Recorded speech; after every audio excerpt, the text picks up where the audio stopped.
How do you trust your investment advisor? I trust people who don't do flexing. Oh gitu.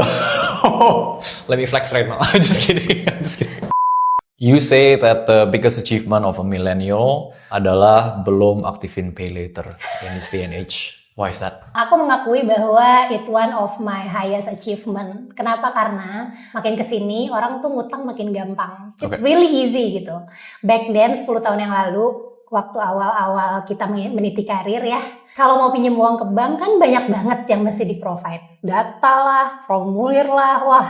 Terus kita mesti kasih mereka slip gaji gitu. Sekarang tuh beda banget. Orang tuh cukup pakai KTP, terus foto cekrik gitu. Udah. Uang utangnya tuh masuk, that easy gitu. Jadi menurut gue adalah kemampuan untuk meregulasi dan menahan diri untuk nggak belanja dengan uang yang nggak lo punya, itu such an achievement. And what are the things yang mereka bisa develop kalau mereka bisa menahan diri tersebut sebagai manusia yang baik? Sejujurnya itu hal yang susah sih gini hari. Karena gini, balik lagi ya, back then source of information kita kan kayaknya terbatas. Dulu tuh cuma ada media cetak, majalah lifestyle tuh terbit seminggu sekali gitu ya.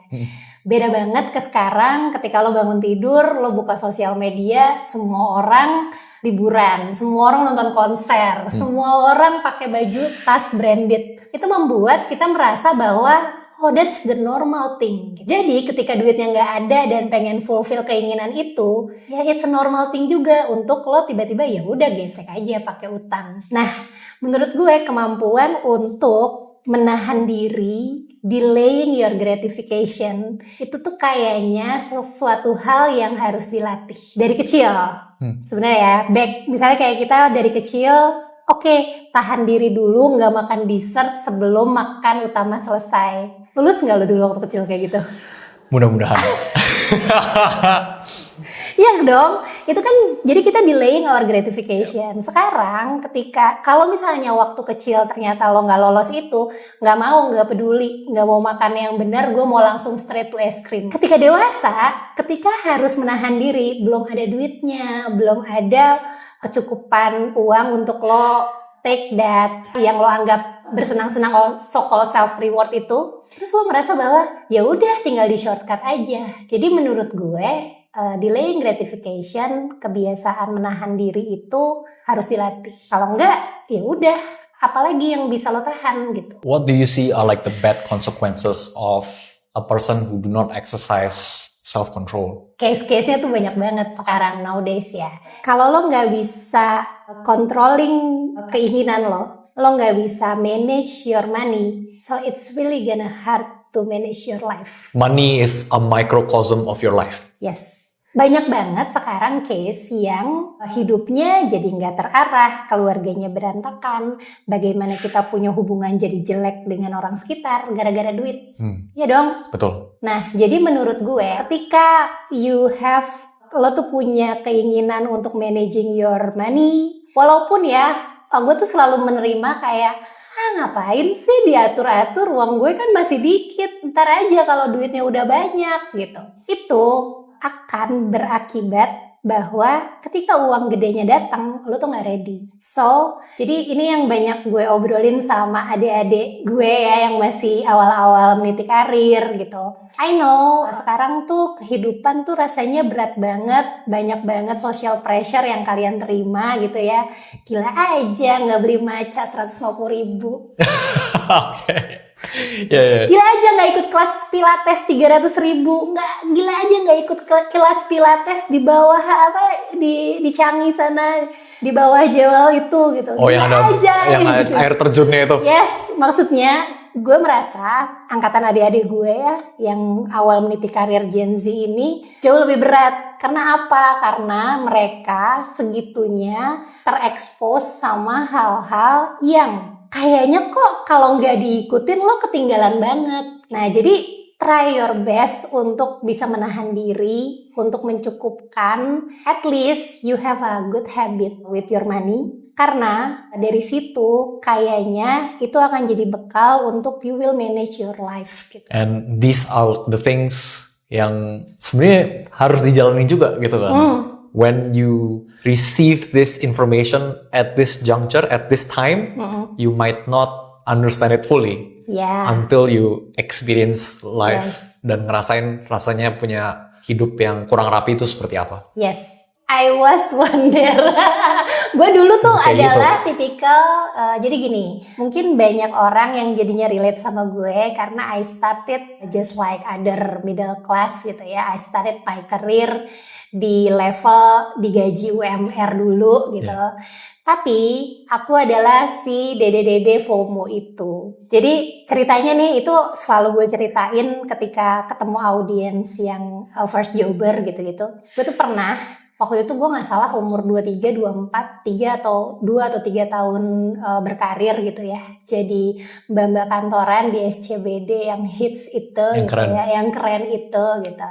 Gue inget banget di kantor gue di lobinya tuh ada air mancurnya. Ya, kalian cari aja lah tuh gedung kantor di SCBD yang ada air mancurnya gitu. One day berangkat ke kantor seperti biasa. Gue berangkat ke kantor sampai lobi, terus namanya hari sial nggak ada di kalender, jadi that time gue kesandung, kedebruk, kesandung. Okay. Terus handphone gue masuk ke Air mancur. Dead. Okay. Handphonenya mati gitu ya. Aduh, sial banget kenapa handphone gue mati gitu ya. Terus waktu itu role gue tuh adalah sales. Jadi kayaknya nggak mungkin kan nggak kerja pakai handphone gitu kan. Dicariin sama orang-orang. Bos gue juga, Nadia kemana gitu, kenapa nggak jawab pesen, kenapa nggak jawab telepon gitu ya, karena handphonenya mati. Dari hari itu gue tuh kayak pakai acara mati lagi handphonenya. Terus teman gue tuh ngomong gini, Top, ya udah sih Nat, beli aja yang baru gitu. Oke, kita beli handphone gitu. Yang baru. Kita mau beli handphone baru nih. Terus gue cek my account balance, cek rekening, duitnya kurang. Buat beli HP baru. Buat beli HP baru, duitnya kurang. How did you feel? Terus temanku yang satu ngomong gini, ya udah sih Nat, gesek aja pakai kartu kredit. Oke, kita cek balance kartu kreditnya, limitnya masih cukup apa enggak? Ternyata kurang. Gak ada limit, gak Jadi run. gue gak punya saldo di rekening, gue gak punya limit kartu kredit untuk mengganti handphone gue yang rusak. At that time, akhirnya gue datang ke salah satu senior gue lah, Mbak HR gitu, yang tempatnya kita semua curhat ke dia gitu ya. Gue datang ke dia kayak bilang gini, Mbak, handphone gue mati, jadi nggak bisa kerja. Gue mau beli handphone baru, duitnya kurang, mau pakai kartu kredit, limitnya nggak ada. Terus dia ngomong gini, tau nggak Top? Yang bikin gue tuh lancep sampai sekarang, itu udah berlalu 15 tahun ya. Jadi gue masih inget kata-katanya gini, Nat, kalau saldo rekening lo sekarang aja lebih kecil daripada harga handphone lo, sebenarnya lo tuh serius nggak sih mempersiapkan masa depan? Serius nggak sih lo ngatur hidup lo? Damn. At the time you were 23, 24. 23, 24. Itu turning point sih jadinya buat gue. That time gue langsung merasa bahwa iya ya, kalau kejadian kayak gini aja gue nggak bisa handle, my finances cannot handle this, gimana kalau kejadiannya tuh lebih gawat gitu. Jadi at that time akhirnya gue tergerak untuk okay, my life cannot be like this. Jadi yuk kita cari tahu gimana caranya. Oke, gimana caranya ngeberesin utang kartu kredit, gimana caranya do my budgeting, gimana caranya punya tabungan. Even my first 100 juta itu datangnya dari tabungan yang gue kumpulin dikit-dikit loh. Jadi bukan tiba-tiba dapat jackpot atau tiba-tiba dapat cuan investasi, enggak. Jadi I try little by little untuk ya udah sih kayaknya emang hidupnya mesti diatur ya. Kalau enggak kacau balau semuanya. Your first 100 juta, if I'm not mistaken, kumpulin selama 7 tahun. When your daughter turns 7 years old. Yes. And I'm curious, before and after your daughter was born, itu seperti apa transformasinya sebagai orang tua? Wah, seru nih. Jadi ketika jadi orang tua, memang ada shock kecilnya dikit. Karena akhirnya, ternyata hidupku tidak bisa main-main lagi. Oke. Jadi before my daughter born, jadi gue dan suami lumayan open tentang keuangan, tapi kita cenderung tipe yang ya udahlah chill aja gitu. Kayak makan enak hayu, berangkat impromptu travel hayu gitu. Jadi ya udah gitu. Nah, ketika anaknya lahir, ada satu hal yang emang jadinya bertambah di kami. Jadi kayak merasa bahwa kita nggak punya second chance kalau kita melakukan salah. Jadi kalau misalnya salah di kerjaan, ya udah tinggal direvisi aja. Salah ngurus anak, bagaimana revisinya gitu. Iya, high stakes. Nah, Jadi waktu itu ada dua hal yang gue prepare. Jadi ini kayaknya kesimpulannya ya setelah 12 tahun jadi orang tua. Yang pertama adalah kita siapin dana pengasuhan. Yang kedua siapin dana pendidikan. Itu kelihatannya serius banget, kelihatannya kok pusing gitu. Tapi ternyata menurut gue ini akan datang naturally ketika lo jadi parent. Ada rasa ingin melindungi, ada rasa ingin memberikan yang terbaik tentu saja ya ke anak lo gitu. Jadi kayaknya waktu jadi orang tua yang terjadi di kami adalah our lifestyle is adjusting gitu. Jadinya kayak oke, hal yang sifatnya seneng-senengnya orang dewasa jadinya agak direm dikit, dialihkan ke dia. Yang menurut gue jadi lebih banyak kami pikirkan adalah ngobrolin pendidikan. That's why di bio Instagram gue tuh selalu bilang pejuang dana pendidikan gitu. Karena kita nggak pernah sadar bahwa kalau mikirin bayar cicilan KPR 10 tahun serem, you know what? Nyekolin anak tuh 18 tahun loh. Iya. Dan itu lebih serem dari KPR menurut gue. Jadi tentu saja ada opsi gitu. Kita bisa sekolahin dia di tempat yang lebih ekonomis atau emang ternyata ya kita ini deh turunin dikit ekspektasinya, tapi once balik lagi dalam melakukan sesuatu kerjaan lo mungkin gagal, tapi kalau mendidik anak kayaknya rasanya sedih banget kalau sampai gagal. Jadi ya we put our best effort there. It seems to me that there is a lot of emphasis in making sure that you're putting the best effort for your children, for your child gitu kan. How do you know that you have given your best? Susah banget sih pertanyaannya. I don't know, tapi we don't know yet.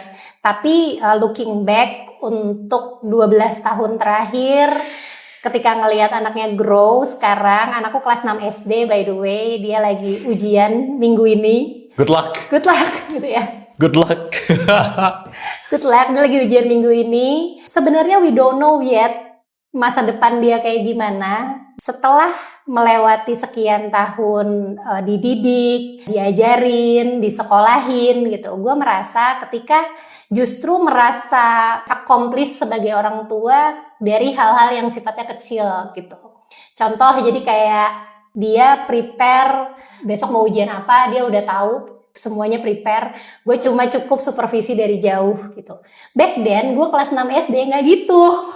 Jadi kayak I think we do the right thing gitu. Jadi kayak hal-hal kecil gitu yang menurut kami accomplish sebagai orang tua. Tentu saja kalau dibandingin prestasinya dengan anak lain, dia udah juara ABCD, dia udah dapat medali ABCD, tentu saja nggak akan pernah selesai. But as long as dia tumbuh seperti ekspektasi kami dan dia happy dengan hidupnya, itu udah cukup sih. What is the value that you have in your family that you are most proud of? Gue datang dari keluarga yang gak terlalu berkecukupan. Gue merasa bahwa sebenarnya orang tua gue harusnya bisa provide gue hal yang lebih baik. Wow, inner child pun much. Tapi maksudnya alhamdulillah gue merasa gue dewasa dengan benar gitu. Jadi kayak ya nggak aneh-aneh lah hidupnya gitu. Sementara sebaliknya suami gue datang dari keluarga yang sangat berkecukupan dan dia super spoiled. Gue bilangnya gila lo tuh spoiled brat banget. Maaf, guys. Nah, jadi kami mengkombinasikan itu berdua semua untuk membuat anak kami tumbuh cukup bahagia, bisa menghadapi tantangan di dunia dia masa depan. Itu sih kayaknya. Karena you know what? Gue ngerasa kayaknya dunia ini makin progresif. Aku merasa seperti dinosaurus ya kalau ketemu sama dede-dede yang canggih-canggih itu. Gila, mereka jago-jago banget, pinter-pinter banget gitu ya. Jadi aku tuh sebagai kakak yang kayak gue gak akan musuhin lo, tapi gue akan nanya, gila lo keren banget, lo jago banget, ajarin gue dong gitu. Nah jadi gue merasa bahwa in the future 10-20 tahun lagi ketika anak gue jadi angkatan kerja, challenge-nya tuh akan kayak apa gitu. Jadi iya, jadi I will try my best to prepare her untuk kayaknya dunia makin gak ketebak, tapi ini ya, kalau terjadi hal yang ternyata di luar ekspektasi kamu, di luar ekspektasi kami, dia nggak akan runtuh gitu. Yeah, and it seems to me that there's an element that kalau misalnya whatever happens, I've done my best, itu I don't have regrets on how I bring up my child right now. Yes. kayak gitu. And then nanti dunia bakal kayak gimana pas kamu masuk kerja, itu ntar dunia yang ngurusin lah.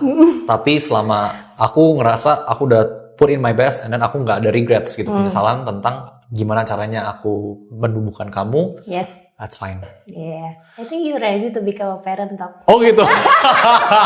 Okay.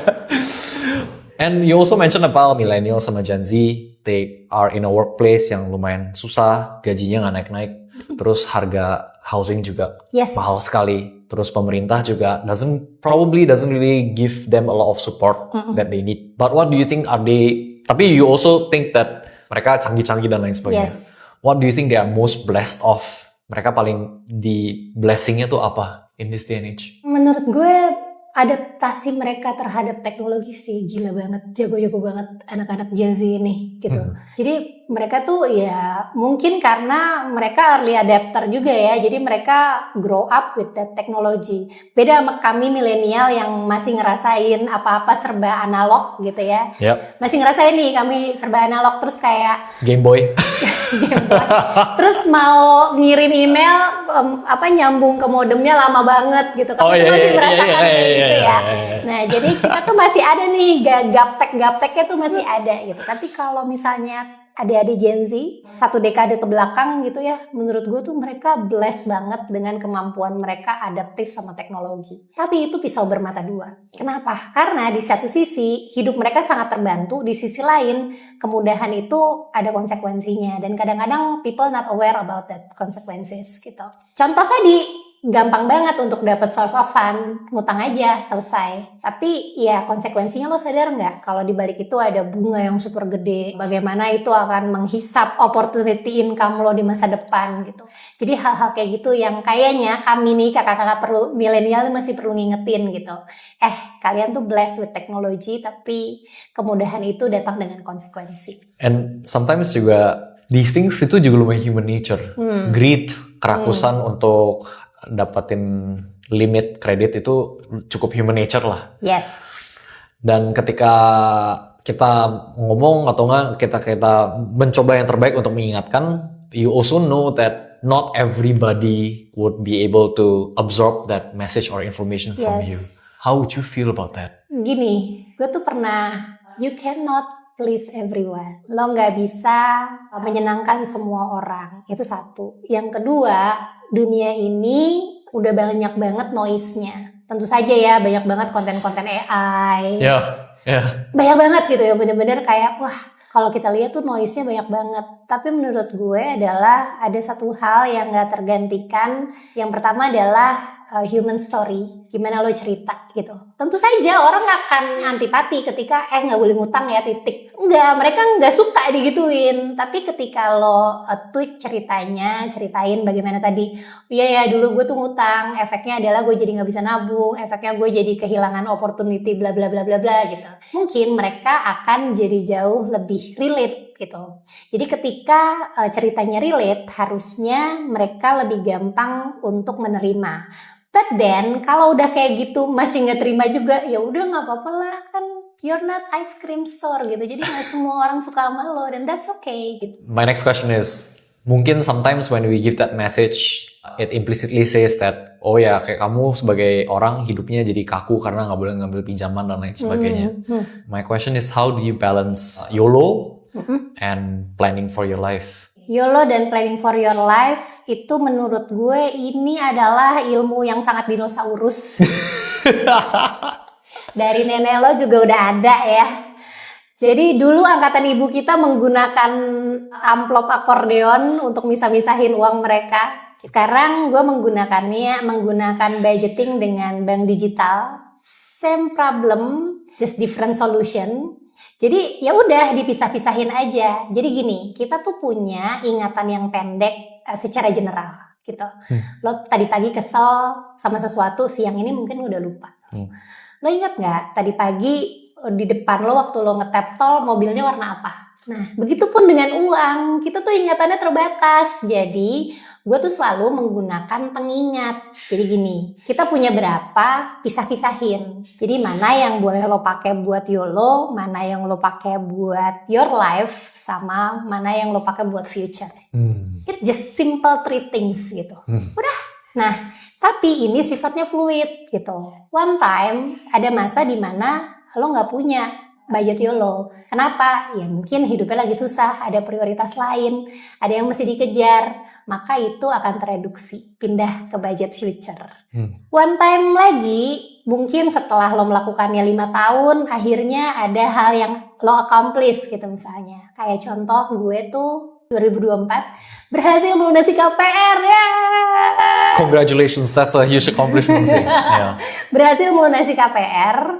Setelahnya budget yang untuk bayar cicilan itu kan idealnya buat masuk ke tabungan dong. Kita mempersiapkan masa depan dong. Yeah. Maaf banget, aku mau jalan-jalan, aku mau pilates, aku mau belanja. Pakai cicilan yang harusnya buat KPR itu. Karena udah lunas juga. Karena udah lunas ya kan. Jadi budget yang untuk biasanya gue bayar cicilan KPR, boleh nggak 6 bulan ke depan aku mau senang-senang aja dengan uang itu. Ya that's fine gitu, karena kan pada akhirnya ada satu yang akhirnya lo accomplish gitu. Satu lagi, gue selalu menganalogikan self reward YOLO ini tuh kayak water station ketika lo lagi lari maraton. Oh, I like that. Seru nggak? I like that. Okay. Jadi gini, hidup itu bisa kita analogikan lagi lari maraton. Panjang dong, 42 kilo ya.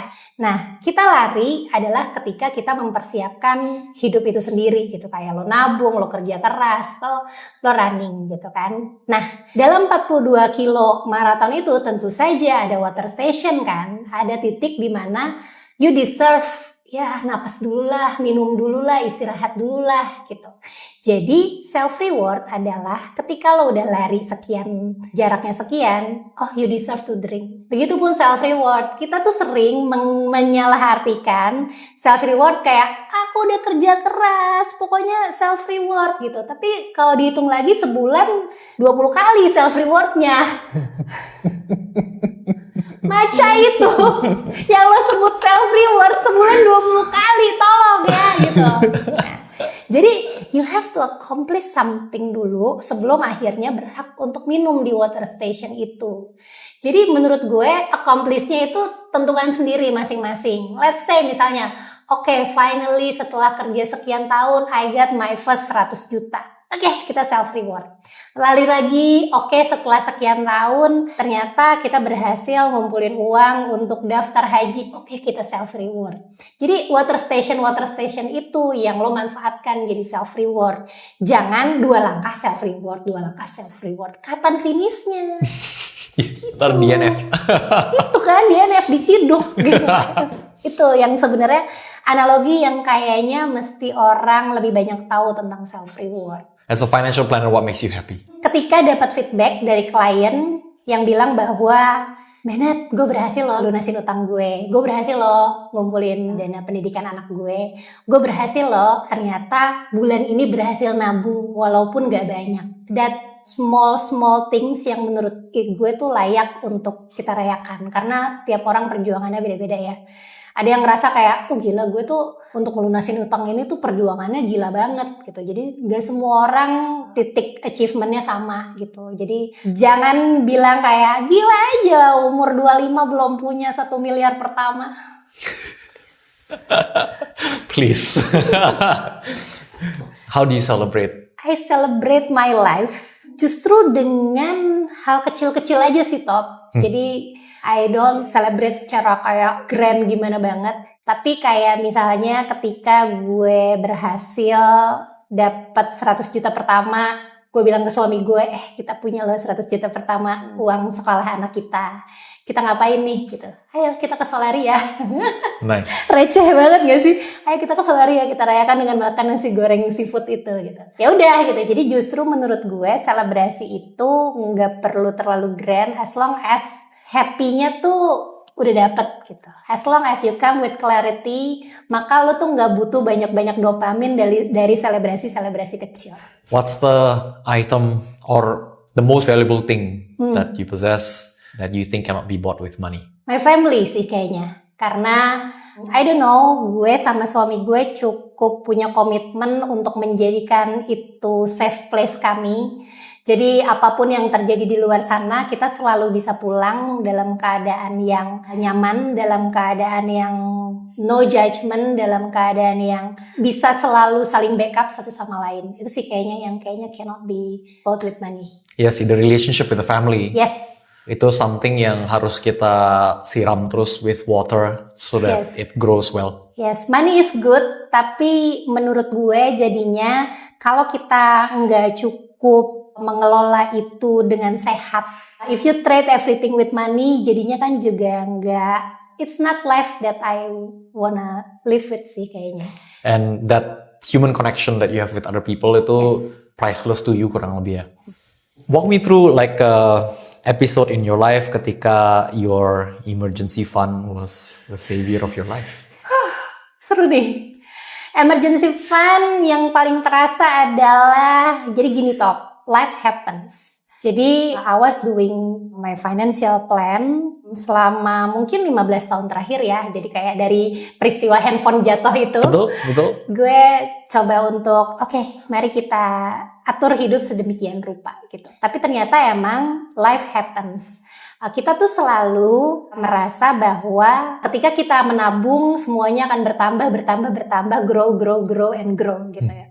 Terus ada satu titik di mana when everything seems good, everything seems grow, 2023 akhir suami gue datang dengan muka panik di suatu pagi, dia bilang gini, "Bu, aku kena layoff." Oh no.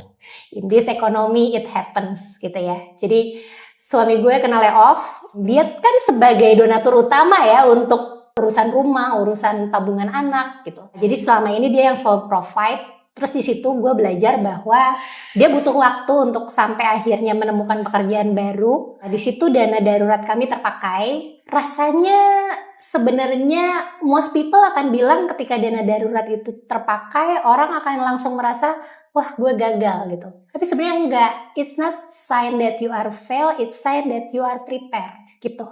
Jadi it happen, life happen, dana daruratnya terpakai untuk sebagian menopang hidup kami gitu. Tapi pelan-pelan things are getting better, suami gue menemukan pekerjaan baru. Walaupun nggak sama dengan karir dia yang sebelumnya, tapi it's okay, maksudnya pelan-pelan kami get back gitu. Nah, jadi yang mau gue bilang bahwa kalau orang ngerasa hidup akan lurus-lurus aja, ternyata enggak gitu. But thankful karena kami punya hubungan yang baik dengan uang, we are such prepare. Jadi turbulensinya itu enggak kacau banget. Jadi ya udah, hidup masih jalan, anak masih sekolah di tempat yang sama, kualitas hidupnya nggak menurun gitu. Walaupun mengorbankan pakai dana darurat. How do you support your husband ketika he went through that tough time? Aku ingin tiba-tiba punya pohon duit. That's an honest answer right there. Aku pengen tiba-tiba punya pohon duit karena rasanya nggak enak banget cemas soal uang gitu. Jadi kan selama ini he always provide, kayaknya semuanya lancar-lancar aja sampai satu titik, wah gila, hilang nih source of income gitu. Satu titik gue merasa bahwa I believe that rezeki itu selalu ada. Hitung-hitungan manusia tuh kadang-kadang kalkulatornya suka jahat. Tapi maksudnya ternyata kami nggak hidup kekurangan gitu ya. Nggak ada sehari pun yang kami lewati dengan lapar, nggak ada sehari pun yang kami lewati dengan kondisi yang kayaknya sedih banget, enggak. Ternyata kami cukup-cukup aja gitu.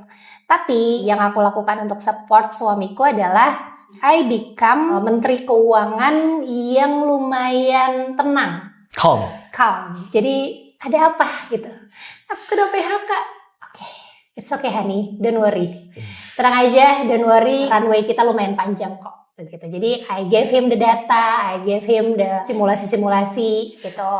Yang sebenarnya justru lebih panik adalah suami gue gitu. Ya karena kan dia yang merasakan itu kan. Yeah. Nah jadi yang gue lakukan adalah gue menenangkan dia dengan apa yang kami punya. Tapi di balik itu gue nangis-nangis juga sih. Oh my god, aku pengen punya pohon duit gitu. Enggak gitu, jadi ada juga cemasnya, ada juga hal yang harus gue kelola tentang gimana caranya biar gak cemas.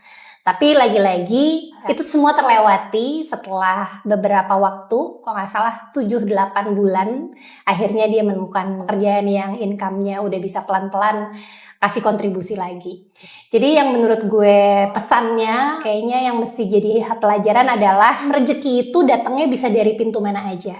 When you become a couple gitu adalah ketika mencukupi dan mencukupkan. Respect gue ke suami tidak berkurang sama sekali ketika dia dalam kondisi tidak punya penghasilan. Jiwa ingin melindungi dan provide suami pun tidak berkurang sama sekali dalam waktu itu. Jadi dia, I can see that dia tetap berusaha, dia tetap take his part gitu. Walaupun misalnya waktu itu jobnya lebih banyak datang ke gue, so he will provide kayak, okay, I will take care the kid, I will take care the house, biar kamu fokus sama kerjaan kamu that time gitu. Jadi menurutku yang paling penting ketika couples itu adalah yaitu tadi, kita tuh sebenarnya satu entitas gitu. Ketika yang satu lagi ketutup, mungkin datangnya dari tempat yang lain. Jadi nggak seharusnya untuk diberantemin. And what did you learn most about yourself when you went through that difficult time? Because you mentioned ada harus calm, tapi juga cemas. What's that thing that you learn from yourself? I learned that I love stability. Don't we all? Jadi setelah itu gue belajar bahwa ternyata stability itu privilege ya gitu. Ada di industri yang stabil, ada di industri yang emang kasih lo income yang tetap setiap bulan, itu such a privilege gitu. Gue belajar di situ, tapi di other hand gue juga belajar bahwa lagi-lagi rezeki itu ada. Jadi tugas kita cuma jemput aja, do your best. Untuk ngejemputnya, ya that's it gitu. Tapi still, I love stability. I also love stability. And then my next question itu when you mention about rezeki itu selalu ada mungkin kalkulator dan lain sebagainya, itu something yang kita nggak gitu bisa kontrol dan kendalikan. Tapi gimana sih caranya supaya kita bisa tetap level headed dengan rezeki yang kita punya dan tidak membandingkan rezekinya orang lain? Wah, susah banget pertanyaannya. Karena aku masih pengen sih tukeran rezeki sama Raffi Ahmad. Pasti, itu aku juga mau. Pengen tukeran rezeki sama Raffi Ahmad. Gimana tuh ceritanya?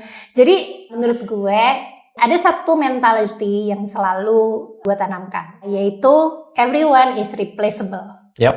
There always a new person yang lebih pintar, yang lebih canggih, yang mungkin lebih skillful dari lo gitu. Yep. Jadi everyone is replaceable. Jadi ketika kita dapat rezeki, maka dengan mentalitas itu lo akan terdorong untuk do your best.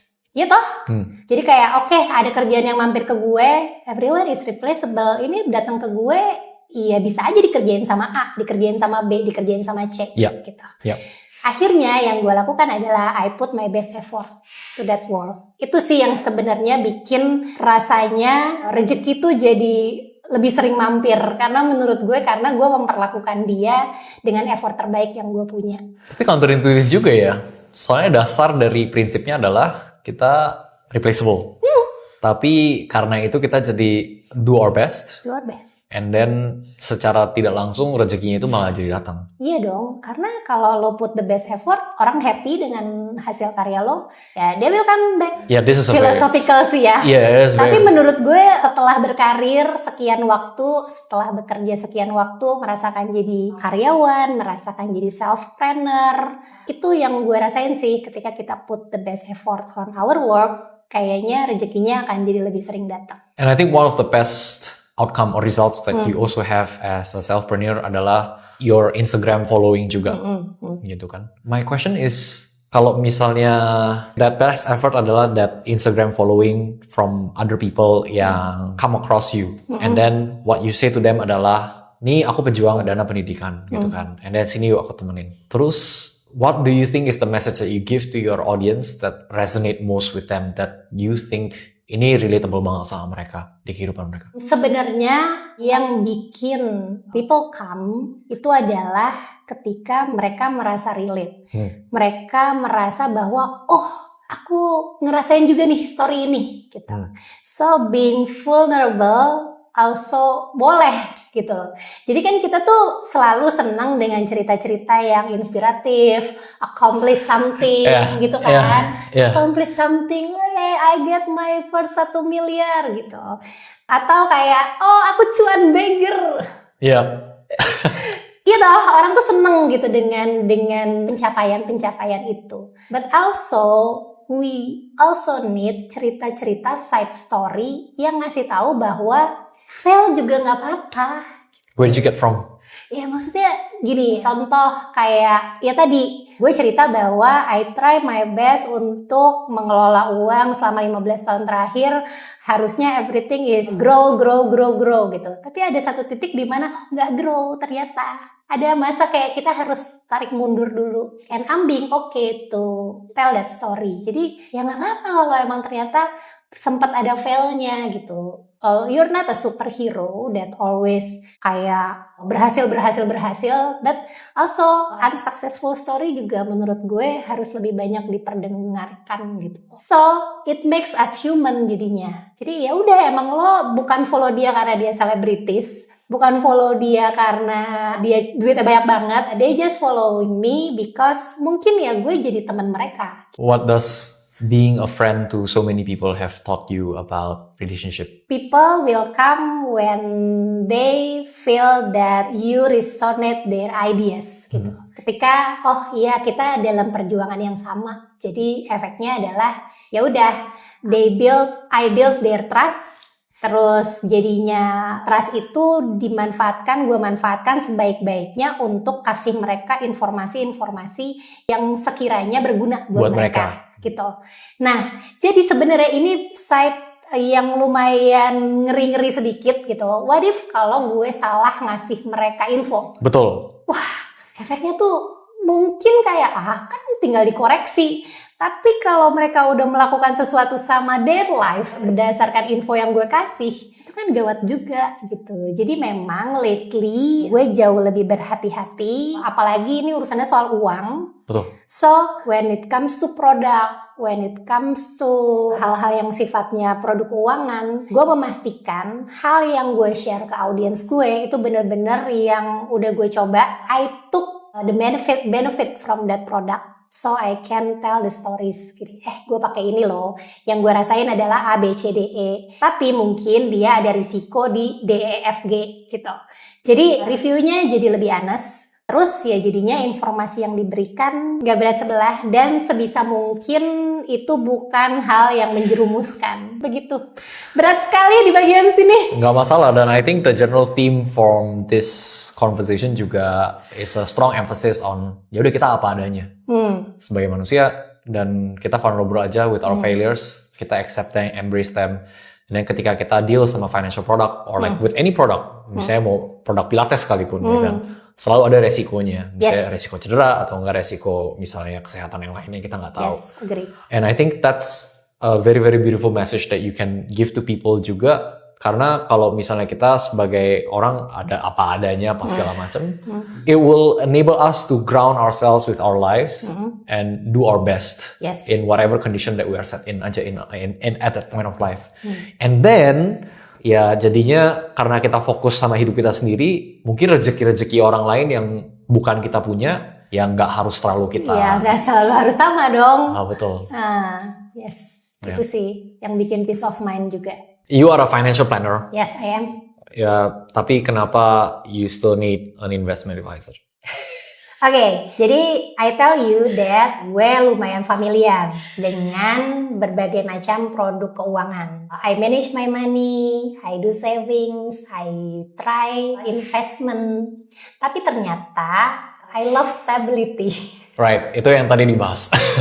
Ternyata gue suka banget suatu hal yang stabil-stabil aja. So when it comes to stock market, masuk ke pasar modal, stabilitas itu tidak ada di sana menurut saya gitu.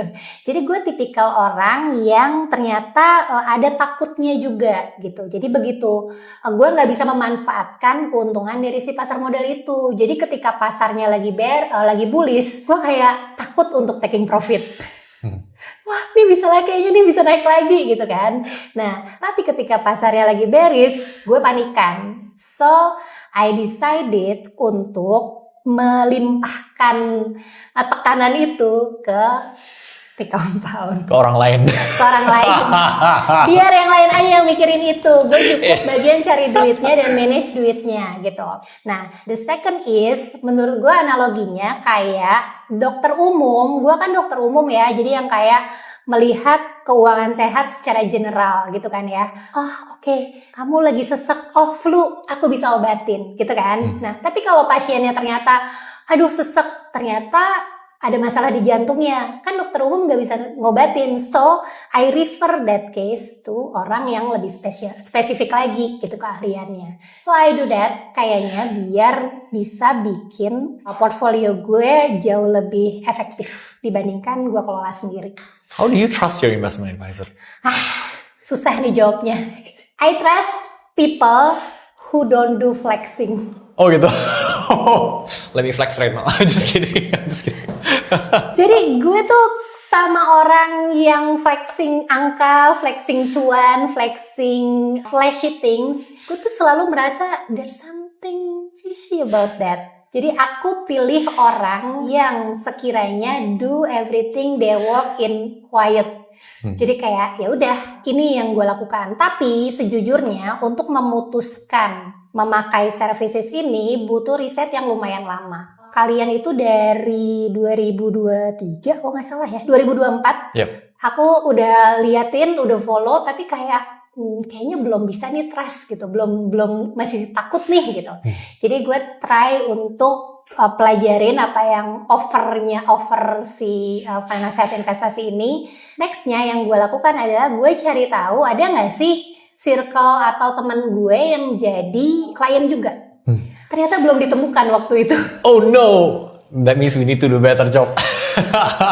Oh enggak, belum pernah ada yang pakai ya gitu.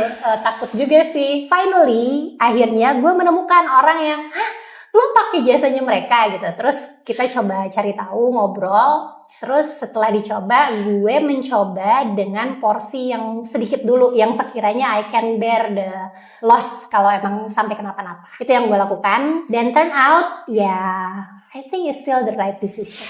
Thank you so much. Mungkin my next question about this adalah how do you know or like how do you prepare yourself for this kind of service? Because I believe that not everyone should be using Recompound juga. Like for example, kalau misalnya I'm really sorry misalnya masih banyak utang atau enggak financial level belum begitu stabil atau enggak punya profile resiko yang konservatif banget, cannot really withstand any kind of market volatility dan sebagainya. How do you know that you are prepared for Recompound? I prepare because I've been doing my job for last decades. Udah lama. Jadi tapi checklistnya gue tuh punya memang checklist yang gue sarankan untuk orang ketika mereka mau mulai investment. Yang pertama adalah iya harus ada duitnya dulu lah. Apa yang mau diinvestasiin kalau nggak ada uangnya, gitu kan? Jadi harus ada uangnya dulu. Either come from your job, either from your savings, gitu. Jadi emang harus surplus dulu. Second is buffer. Kenapa? Karena investment ini berarti kita akan taruh uang kita di tempat yang bergerak terus. Jadi kayaknya nggak bisa at any time lo tarik. Bisa aja lagi posisinya loss gitu kan. Jangan ya. Jadi harus ada buffernya dulu. That's what we call dana darurat gitu. I will not touch my investment product karena gue punya buffer yang cukup untuk berjaga-jaga. Dan yang ketiga adalah habitnya. Menurut gue habit tuh nggak bisa digantikan. Kenapa? Jadi ada tipikal orang yang ketika dia ngelihat orang lain berinvestasi, dia tuh pengen, oh gue mau gitu. Tapi ternyata itu bukan hal yang dia lakukan secara rutin, dia nggak memprioritaskan itu. Efeknya adalah dia selalu back to square one. Jadi kayak, cobain terus akhirnya ditarik lagi. Cobain terus lupa, dia ditarik lagi. Jadi ketika orang berhenti membicarakan itu, lagi hype nih, investment A, lagi hype, dia put in. Tapi ketika hype-nya turun, dia nggak merasa tahu ini buat apa. Dan the last is a clarity. Menurut gue tuh clarity penting banget. Semua orang selalu bertanya ke gue ya sebagai perencana keuangan, investasi yang bagus tuh apa sih Mbak? Investasi yang bagus tuh apa sih Mbak Nat? Reksadana apa emas? Saham apa ini? Gue tuh selalu nggak bisa jawab itu karena it will different to each person gitu loh. Yep. Jadi kayak kalau lo butuh dananya akan dipakai duitnya dalam jangka waktu dekat, then stock market is not for you gitu. Yep. Jadi Yep. itu yang sebenarnya selalu gue akan tanya balik ke mereka. You need a clarity first. So a lot of the things that you do as a financial planner tuh sebenarnya juga jadi kacanya orang-orang. Yes, jadi lo tuh nggak bisa nih datang-datang langsung nyebrang pengen jadi investor yang jago banget kalau money management lo aja masih berantakan begitu. How do you cultivate good habits? Wah, ya dilatih sih kayaknya, harus dicoba terus-menerus, try gitu loh. Karena there's no shortcut in habits. It's the hardest thing ever. And kalau misalnya ada tips and tricks that you can share with the audience untuk menumbuhkan habit, whether investing habit or good health habits, reading habits, whatever it is. Bikin itu jadi otomatis. Sampai itu jadi otomatis beneran. Ya.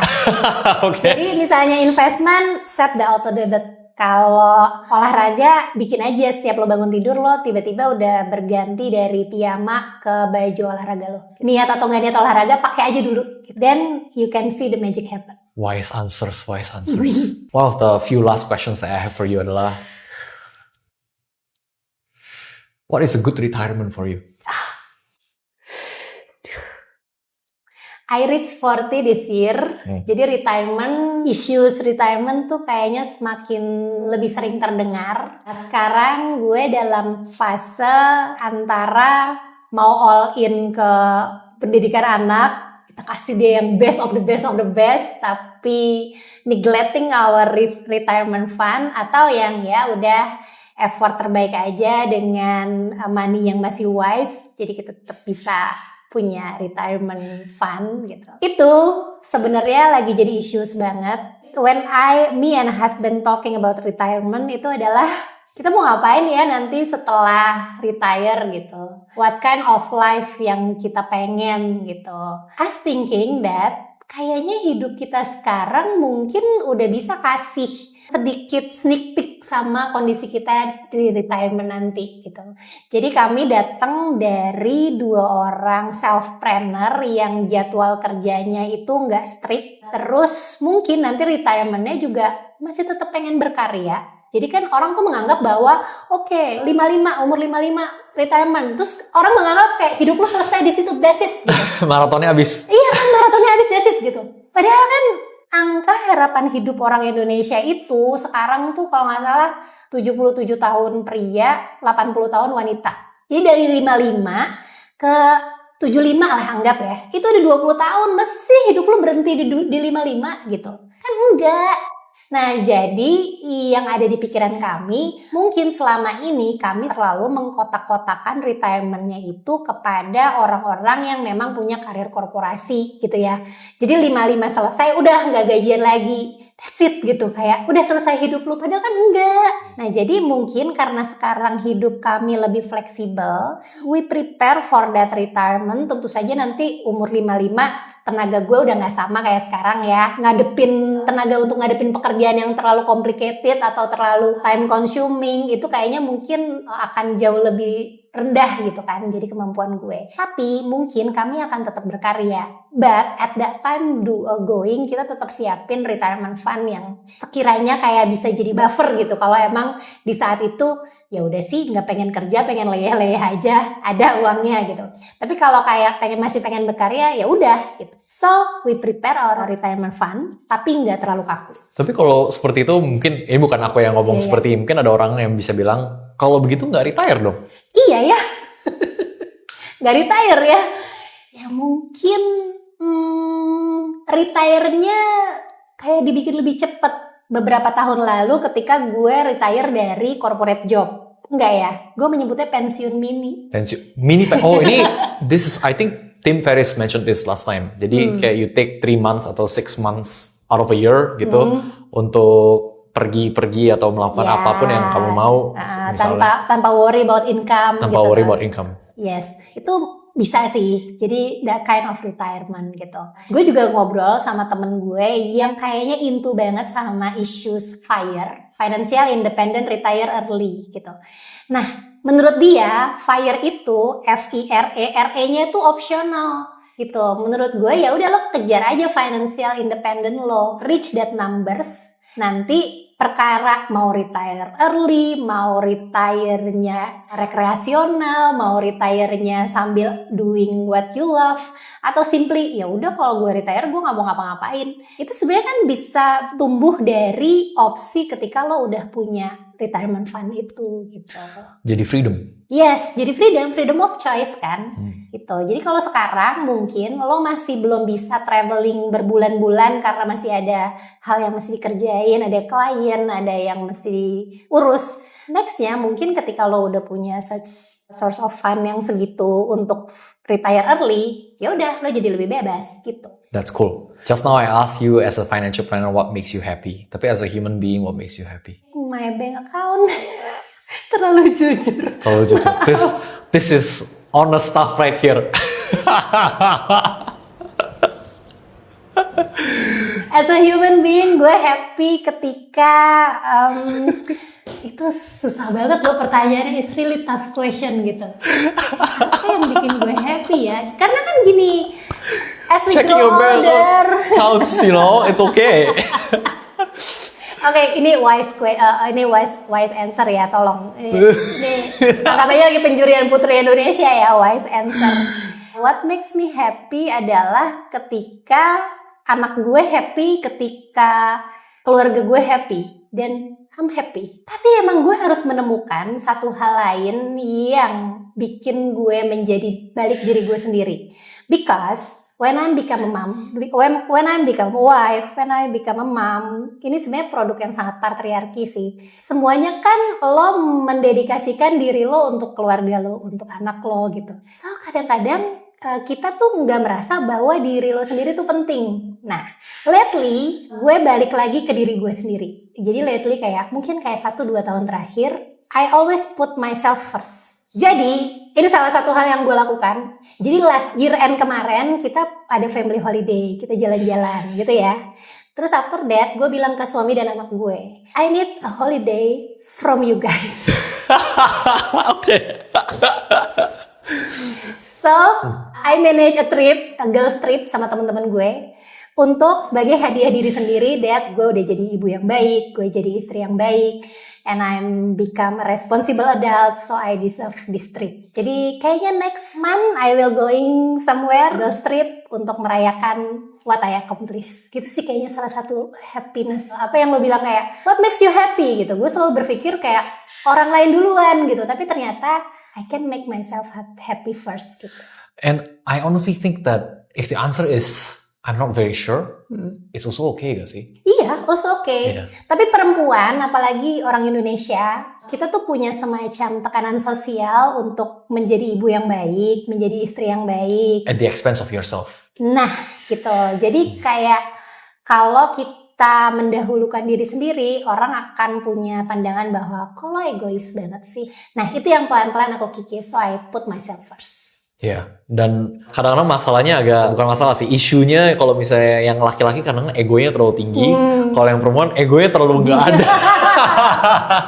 Itulah yang terjadi. Laki-laki tuh like me, dreadful creatures. Ya. Itu kayaknya warisan efek dari patriarki ya yang di generasi-generasi sebelumnya. Gue tuh pernah dengar satu kalimat yang powerful banget. Suami istri itu kayak pilot dan co-pilot. Gitu. What if di dalam penerbangan itu ternyata pilotnya sakit atau kecapean atau butuh istirahat, so the co-pilot will take over gitu. Jadi mereka tuh hubungannya seharusnya setara. Nah, itu yang kayaknya masih jarang banget dibicarakan secara terbuka sama pasangan gitu. Karena ya itu tadi, ketika lo nikah lo akan diajarin sama orang tua lo, istri tuh harus berbakti ya, istri tuh harus urusin rumah ya, istri tuh harus urusin anak ya gitu. Sementara pesan yang sama tidak datang ke laki-laki gitu. Jadi memang senengnya sekarang informasi udah semakin banyak, orang udah membicarakan isu itu dengan lebih terbuka. Jadi memang ya that's it. Kayaknya what makes me happy adalah I finally can choose myself again. Prioritize yourself Yes. putting yourself at least in the big priority of your life. Kayaknya obrolan kita nggak ngomongin duit banget ya. Ini kenapa jadi lebih ke hidup, Karena philosophical gitu? the money stuff you already cover in your Instagram. And I think this is such a wonderful time and moment supaya your audience can learn more about yourself as well. I mean, obviously the questions I asked you, you don't know anything before. Yeah. So- Thank you so much for asking. I feel good. Yeah, answer. What makes me happy? My bank account. That's the honesty right there. And I think, yeah, no more questions for me. See, thank you so much for your time. Pleasure. Okay, cheers.